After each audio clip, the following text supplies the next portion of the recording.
Oi, pessoal, estamos começando o primeiro episódio de entrevista do podcast Atitude Empreendedora. Eu sou a Ariane Abdala e estou aqui com a minha sócia Marcela Burru. Oi, Marcela. Oi, pessoal, tudo bem? Bem-vindos. Bom, esse podcast a gente fez um único episódio antes, nos apresentando a proposta. Então, por isso que eu disse que hoje é o primeiro episódio de entrevista propriamente dita, que é o que a gente vai fazer aqui. Entrevistas com pessoas que nos inspiram, que levam a vida com atitude empreendedora. Gente que faz acontecer a própria vida, que constrói os próprios sonhos, os torna realidade nas pequenas atitudes do dia a dia. A nossa primeira entrevista vai ser com os irmãos José Carneiro e Thiago, que foram os fundadores da cervejaria Vals, a primeira cervejaria artesanal que foi comprada pela gigante Ambev. A gente foi até San Diego entrevistá-los, porque agora eles estão lá com um novo negócio, que a gente vai contar um pouquinho para vocês. Mas antes eu quero contar como a gente se aproximou deles. Eu escrevi um livro sobre a história da Ambev e fui até Belo Horizonte há uns 2 anos entrevistá-los pessoalmente, já que a cervejaria deles foi a primeira artesanal que a Ambev comprou no Brasil. E passei 2 dias lá, conversando com eles, fui na casa deles, falei com a mãe. Eles são de uma família muito empreendedora. A cerveja deles começou a ser produzida numa rede de hamburguerias, que eles tinham uma lanchonete. E eles começaram a produzir tudo na lanchonete, né? O pão, a carne. E eles, os pais, né, que tocavam o negócio, até que chegou um momento que só a cerveja eles compravam de terceiros. E aí eles resolveram fabricar a própria cerveja. E essa cerveja se destacou muito no mercado, foi muito premiada, a Vals. E aí, quando a Ambev começou com essa estratégia de comprar artesanais, eles foram os primeiros e se tornaram sócios num primeiro momento. Quando eu fui para lá, eles eram sócios ainda da Ambev. E depois eles resolveram vender o negócio e começar tudo do zero lá em San Diego. E hoje eles têm a cervejaria Novo Brasil e lançaram também uma marca de kombucha. A Marcela tá mais inteirada de como o negócio funciona hoje. Má, conta um pouco, por favor, pra gente. A Novo Brasil tá em San Diego, né? Na Califórnia. E eles foram com a cara e com a coragem para explorar o mercado americano. Eles fazem a cerveja, né? Eles têm uma cara muito... Eles falam que eles são uma cervejaria americana, né? É brewed in America, brewed in San Diego, mas ela tem a alma brasileira. Então, as cores da cerveja são alegres, as embalagens têm cores alegres, fortes. A bandeira do Brasil tá dentro da empresa.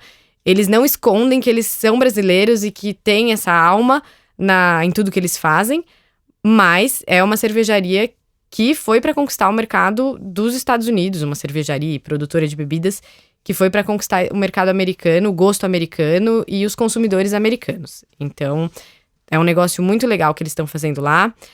E já são, vocês vão ouvir na entrevista daqui a pouco, mas já são a 13ª cervejaria em consumo lá em San Diego, na região de San Diego.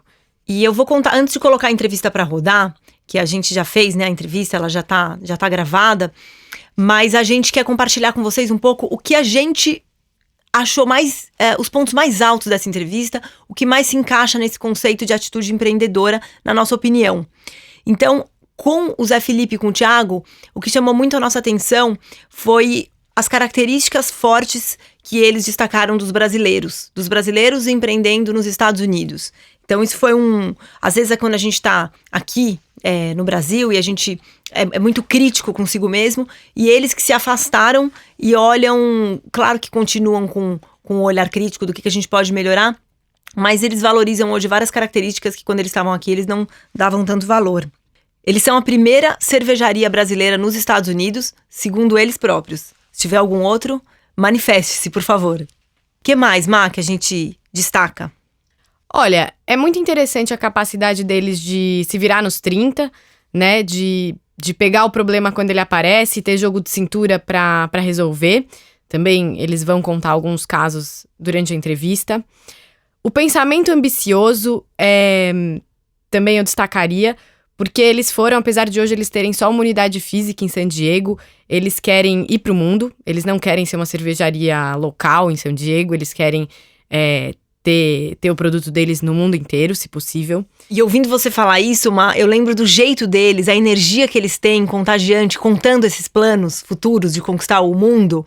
Eles têm um entusiasmo que, desde a primeira vez que eu os vi lá em Belo Horizonte, é uma coisa que contagia. Sim. E, por fim, uma inquietação para construir, porque você pode considerar que quando eles venderam a Vals para a Ambev, eles estavam ali dentro de uma grande empresa, com toda a estrutura que isso traz, cuidando da marca que eles tinham criado, e eles podiam falar, tá ótimo aqui, beleza, vamos fazer a Vals crescer. Mas, de alguma maneira, isso um dia deixou de ser suficiente e eles começaram a ter aquela coceira de criar uma coisa nova. E começaram do zero mesmo em San Diego, e isso é muito legal, assim, você vê 2 irmãos que construíram um negócio que hoje é referência para o mundo da cervejaria no Brasil e que estão lá começando de novo para fazer mais, melhor, para fazer diferente, para criar novos produtos, para conhecer um novo mercado, se desafiar. Então, acredito que essa seja a grande tônica aí do que eles estão fazendo. E o Zé Felipe falou uma frase muito legal, que é: os nossos melhores projetos são sempre os próximos. Então, seja você um intraempreendedor na empresa ou alguém que fundou o próprio negócio, essa vontade de saber mais, de fazer o novo, de começar um novo projeto, de aprender, ela é fundamental para a gente não ficar parado, para a gente estar sempre buscando algo mais desafiador na nossa vida. Então fiquem com a entrevista, vocês vão conhecer um pouquinho mais do Zé Felipe, do Thiago, da Novo Brasil e quem sabe se contagiar por essa energia ultra empreendedora que eles exalam.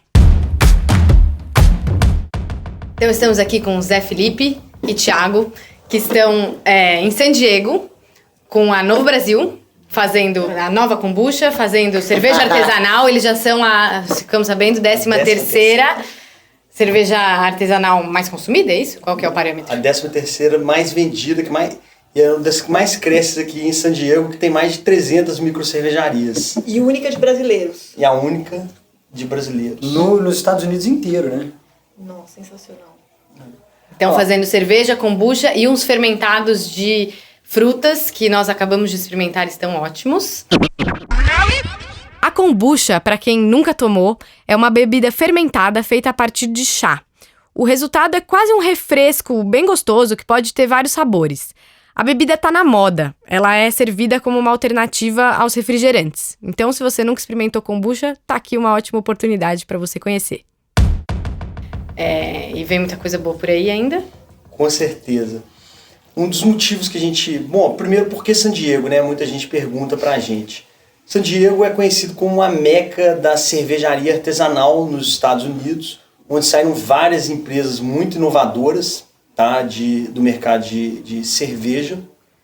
E a gente queria realmente estar competindo de igual para igual e aprendendo e também colocando todo o nosso know-how que a gente tem em bebidas aqui nos Estados Unidos, para não só aprender com eles, mas também poder competir com eles de igual para igual e mostrar nosso trabalho para todo mundo, né? Porque hoje aqui em San Diego já todos os importadores do mundo, os consumidores vêm para cá para estudar o mercado de bebidas de forma geral, não apenas de cerveja. E além disso, para a gente poder replicar no Brasil, né? A gente brinca, hoje o meu irmão ele fica aqui tocando essa operação nos Estados Unidos, já exporta para quase 30 países. Algumas exportações estão se tornando mais constantes, como a do Japão. Eu acabo que fico mais viajando. No Brasil a gente tem a Carrep Kombucha, que ela é um modelo também que nasceu inspirado no que já se faz aqui na Califórnia e tem crescido muito rápido também, né? Em todas as pontas que a gente faz o nosso trabalho, a gente fala que a gente brinca de trabalhar em equipe. É uma brincadeira, porque é uma brincadeira feliz e saudável. Só que ela dá trabalho, ela precisa de talentos diferentes unidos. E eu sempre falo que o meu irmão ele parece que tem uma bola de cristal, né, para prever o futuro, saber quais são as tendências.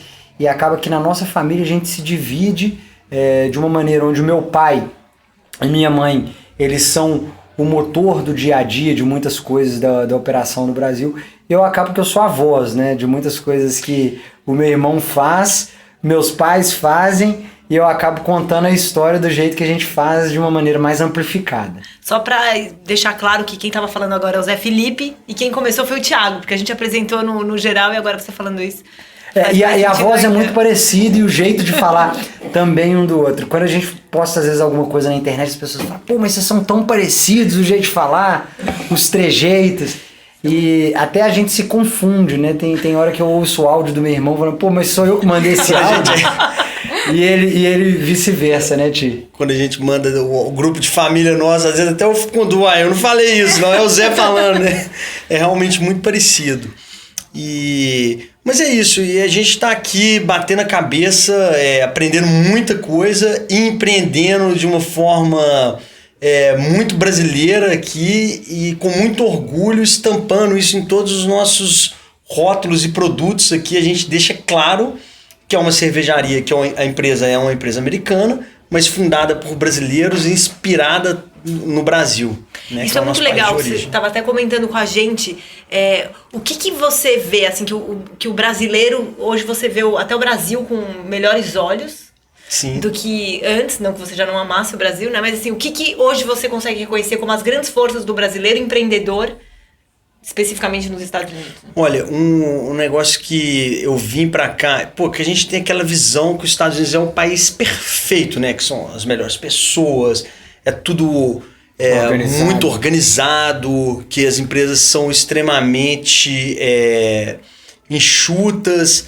E quando eu cheguei aqui, eu vi assim, que muita coisa que eu achava que o Brasil era às vezes, a gente reclama muito do nosso país, eu vi que a gente tem muita qualidade também.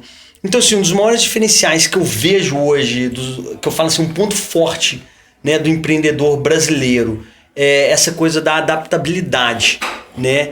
A gente consegue se adaptar e dar a volta por cima dos problemas de uma maneira muito mais confortável do que eu vejo os americanos, por exemplo. Eles são muito processo, tudo que sai fora do processo aqui fica-se um pouco perdido, e a gente consegue com isso ser muito ágil, sabe? Assim, um dos maiores diferenciais que eu vejo hoje, que a gente consegue ter aqui nos Estados Unidos, é que a gente é uma empresa muito ágil. Então a gente está tendo um reconhecimento grande aqui já com isso. Um modelo interessante é essa kombucha alcoólica. A gente lançou, a gente já vem lançando atrás, já estava estudando kombucha há mais tempo, e hoje já somos aí a terceira marca de kombucha alcoólica da Califórnia. Muito bom. E a que mais cresce em algumas redes algumas groceries aí de high-end, a gente é a marca que mais cresce.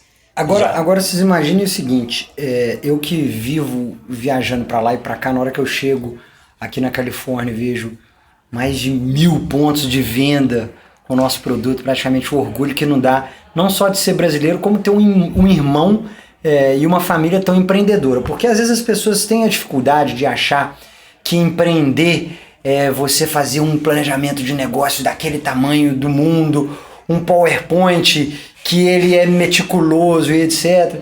E eu sempre brinco muito com as pessoas que o maior exemplo é tirar a bunda da cadeira. E uma das coisas que eu passo na palestra, quando eu dou o exemplo de tirar a bunda da cadeira, é um exemplo que o meu irmão ele aplicou no Brasil, aplicou aqui nos Estados Unidos, aplicou onde a gente vai, que é a técnica de arrumar a gôndola, né? E arrumar a gôndola nada mais é que levantar, tirar a cerveja ou a kombucha às vezes do carro, colocar na gôndola, expor ela da forma correta, e a gente acabou criando uma metodologia que nós chamamos de VREPD, né? A primeira parte seria a visitação, você ir no lugar, saber onde é que está, escolher mesmo o ponto de venda, depois você poder repor o produto, tá? Saber que você vai ter que fazer uma reposição constante, é uma parte de logística bem específica. Depois é a exposição do produto, você tem que saber qual parte da gôndola que ele vai estar, ou qual gôndola que ele vai estar, o local mesmo. Você talvez vá ao supermercado como consumidor e não sabe exatamente como os produtos são organizados nas gôndolas, mas existe toda uma lógica envolvida na disposição de cada embalagem e as marcas competem para estar nas prateleiras mais premium.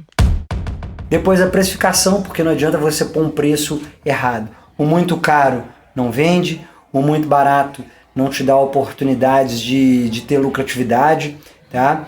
E depois disso tudo feito, você vai fazer a degustação desse seu produto, né? Você vai deixar as pessoas degustarem, conhecerem, experimentarem. E isso faz parte de uma coisa que a gente vem aprendendo ao longo dos anos, que a gente mexe com indústrias e colocando o nosso produto na frente do consumidor final. E isso tudo é um exemplo para muita gente que às vezes a pessoa fala assim, pô, mas e agora?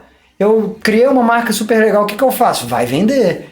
Vai pra rua, vai bater na porta do supermercado. Ah, mas eu vou bater na porta do supermercado assim, vou ficar lá esperando, às vezes 5, 10 horas. Aí o meu irmão vira e fala assim, pô, porque você não viu nos Estados Unidos, que a gente marca uma reunião com 1 ano de antecedência. Nossa. Então, as dificuldades são, assim, enormes para poder fazer isso acontecer, né, Tio? E o Thiago até tava contando antes pra gente, da gente ligar o gravador, que você já foi em 50 e tantos Whole Foods pessoalmente, né? Vender, falar, ver se a kombucha tá lá, ver se a cerveja tá lá. O Whole Foods é um dos supermercados mais descolados dos Estados Unidos. Ele tem toda uma pegada de comida saudável, com produtos naturais, orgânicos. E a rede ficou famosa também por seguir a filosofia do capitalismo consciente. Além disso, em 2017, ela foi comprada pela Amazon, a gigante do e-commerce. E isso também ajudou a rede a ganhar popularidade no mundo todo. Se a marca tá exposta. A gente, assim, eu não acredito em atalho. Eu acredito que a gente consegue alavancar alguns talentos que a gente tem. Nós somos muito bons em design, a gente consegue fazer packages muito legal. Nossos líquidos são muito... Acho que a gente consegue inovar muito e a gente tenta, porque a gente estuda muito isso, inovar nos líquidos.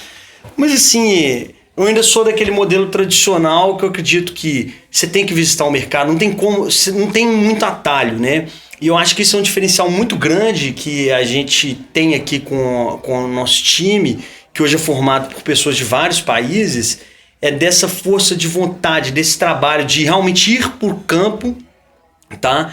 E você ver seu produto no mercado, você implantar, você conhecer realmente o seu cliente, isso é universal, né? Eu acho que isso é um modelo de empreendedorismo que você pode aplicar em qualquer lugar do mundo, né? Ou seja, aqui, seja na Ásia, seja qualquer lugar da Europa, que ele sempre o resultado vem uma hora, tá? E eu acho que isso é um grande diferencial que a gente tá, porque muitas vezes a gente no Brasil criticava o brasileiro é preguiçoso, o brasileiro... Eu acho o brasileiro extremamente dedicado e trabalhador, de forma geral. Disciplinado, tá? Né, Thiago? Disciplinado com o trabalho. O trabalho pro brasileiro...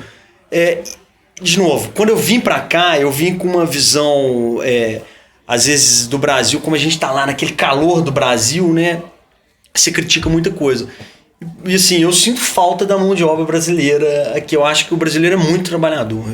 Eu me surpreendo muito. A gente assim, tem muita vontade de realizar as coisas. O brasileiro, ele é um povo que o trabalho para ele, apesar de quando a gente está lá, às vezes a gente acha que é um fardo, mas não é um fardo. O brasileiro, ele é trabalhador. E por outro lado também, a gente está aprendendo muito aqui nos Estados Unidos, assim... esse lado deles de se programar demais, né? De ter muito processo. De pensar 10 anos pra frente. De pensar, ano que vem. Que nem o Zé tá falando, a reunião demora um ano, porque o cara vai mudar o setup daquele setor, daquele supermercado dele, ele muda uma vez no ano. Entendeu? Então ele pensa muito antes de fazer as coisas também e se programa muito. Isso é muito legal, porque depois na hora que você precisa replicar isso, também a velocidade... você anda muito rápido, né? Então tem prós e contras, mas de forma geral eu acho que eu cada dia mais eu fico encantado com o potencial que nós brasileiros temos e como nós somos competitivos com o mundo no quesito empreendedorismo. Então acho que a gente subestima às vezes o nosso talento e o nosso potencial. Mas eu vou completar uma coisa que o meu irmão fala, que eu acho que nem é questão de subestimar tanto. Acaba que no Brasil a gente tem tanto entrave burocrático, não que não exista aqui nos Estados Unidos, mas a gente tem tanto entrave burocrático, tanto imposto, tanta coisa negativa que acaba te esgotando e te tirando energia para aplicar tudo aquilo que você gostaria de estar aplicando na vida. Então às vezes você fica triste, né? Construção aqui também está demorando mais tempo que demoraria no Brasil. A Novo Brasil está construindo um bar conceito numa cidade pertinho de San Diego chamada Chula Vista. A gente visitou a construção e o lugar vai ser enorme, com muita televisão para agradar os americanos, que são apaixonados por esportes, mas ao mesmo tempo muitas cores brasileiras. É essa construção que está mostrando para o Thiago e para o Zé Felipe que nem tudo são flores na Califórnia. Mas você estava falando pra gente que também tinham burocracias. Eu acho importante a gente também... Muito burocracia. É igual em todo lugar a burocracia, é difícil. Talvez sejam de qualidades diferentes e o Brasil não tem o incentivo ao empreendedorismo que tem aqui, né? Exatamente. A gente não tem uma cultura até social, política que incentive isso, mas... Eu acho legal também a gente desmistificar, que vai ser super fácil, vou chegar lá, vou empreender, vai ser super fácil, tudo funciona, né? Porque a gente tem uma ideia disso que... Ari, ontem, exemplo simples ontem, a gente estava mandando uma carga para outra costa, um container, e no Brasil a gente conseguiria mandar isso... Era 7 horas da noite que eu não estava conseguindo um frete mais. No Brasil a gente conseguiria com o telefone, deu problema no caminhão, viria outro, sei lá o quê. Aqui assim também, tem muita coisa que por mais que funcione, a logística é fantástica, né? Mas tudo que seja muito bem programado, qualquer coisa que foge um pouquinho, você já não consegue realizar. Eles não quebram muitas regras aqui, não existe... aquele jeitinho pro lado... Porque eu tenho um jeitinho brasileiro pro lado ruim e tenho um jeitinho brasileiro pro lado positivo também. Né? Que é dar soluções. Que é dar soluções rápidas para os problemas que acontecem, né? Os problemas acontecem normalmente. E os entraves também burocráticos aqui, eles são muito grandes. Por que vocês saíram da sociedade com a Ambev? Por que vocês venderam a Vals e começaram tudo de novo, falando em empreendedorismo brasileiro? Eu vou responder isso com o coração mais aberto do mundo. Porque os nossos melhores projetos são sempre os próximos. Então a gente está muito empolgado para os próximos projetos que virão. Aprendemos muito demais com a Ambev. E por a gente ter aprendido tanto, a gente achou que era hora de aplicar tudo que a gente tinha aprendido com as nossas próprias asas. E eu olhando do lado de fora hoje, eu tenho certeza que a Ambev tem muito orgulho do que a gente tem feito aí no mercado. Porque se a gente antes já era um foguete, a gente colocou um combustível melhor depois que entrou para a Ambev, e agora nós vamos voar mais alto ainda, né, Tio? Exatamente. Acho que essa vontade que nós temos de empreender, ela é muito grande. Entendeu? E assim, a gente sempre, o próximo projeto nos encanta muito. E acima de tudo, por mais que se a gente estava numa área de inovação, a gente ajudou eles a construir uma área super legal lá dentro, é uma grande empresa ainda. Né? Tem regras que têm que ser seguidas, existe um compliance muito grande, porque eles têm que ter muito cuidado com isso.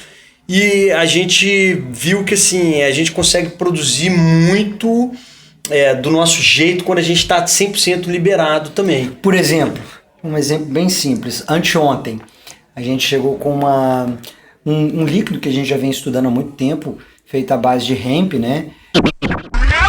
E o hemp, ele tem concentrações bem mais baixas de THC. THC é aquele elemento da maconha que dá o barato. Então, são plantas diferentes. Ele tem propriedades das canabáceas, etc. E eu cheguei com um teste, mostrei pro meu irmão só falou assim, pode soltar, vamos fazer. Se fosse numa outra empresa maior, a gente teria uma parte toda de compliance, de estudos técnicos para entender, explicar, pedir bênção. Uma companhia global que muitas vezes lá no Brasil é proibida, as pessoas não vão entender o que a gente está usando num produto. Mas, quando a gente tem a liberdade de tocar na nossa empresa, a gente pode fazer essas coisas e assumir alguns riscos calculados que vão trazer para a gente a ponteira da inovação. A inovação é isso, você saber calcular os riscos. E como eu brinco, essa bola de cristal do meu irmão, ele vem falando de cannabis, não há 1 nem 2, tem uns 5, 6 anos que ele fala desse mercado e daqui a pouco a gente vai fazer alguma coisa legal também, né? Ótimo. E nós saímos hoje a nossa missão, na nossa empresa, é construir a empresa mais inovadora de bebidas do mundo. É o começo, né? Vamos ver, mas nós vamos batalhar muito aí para construir esse sonho.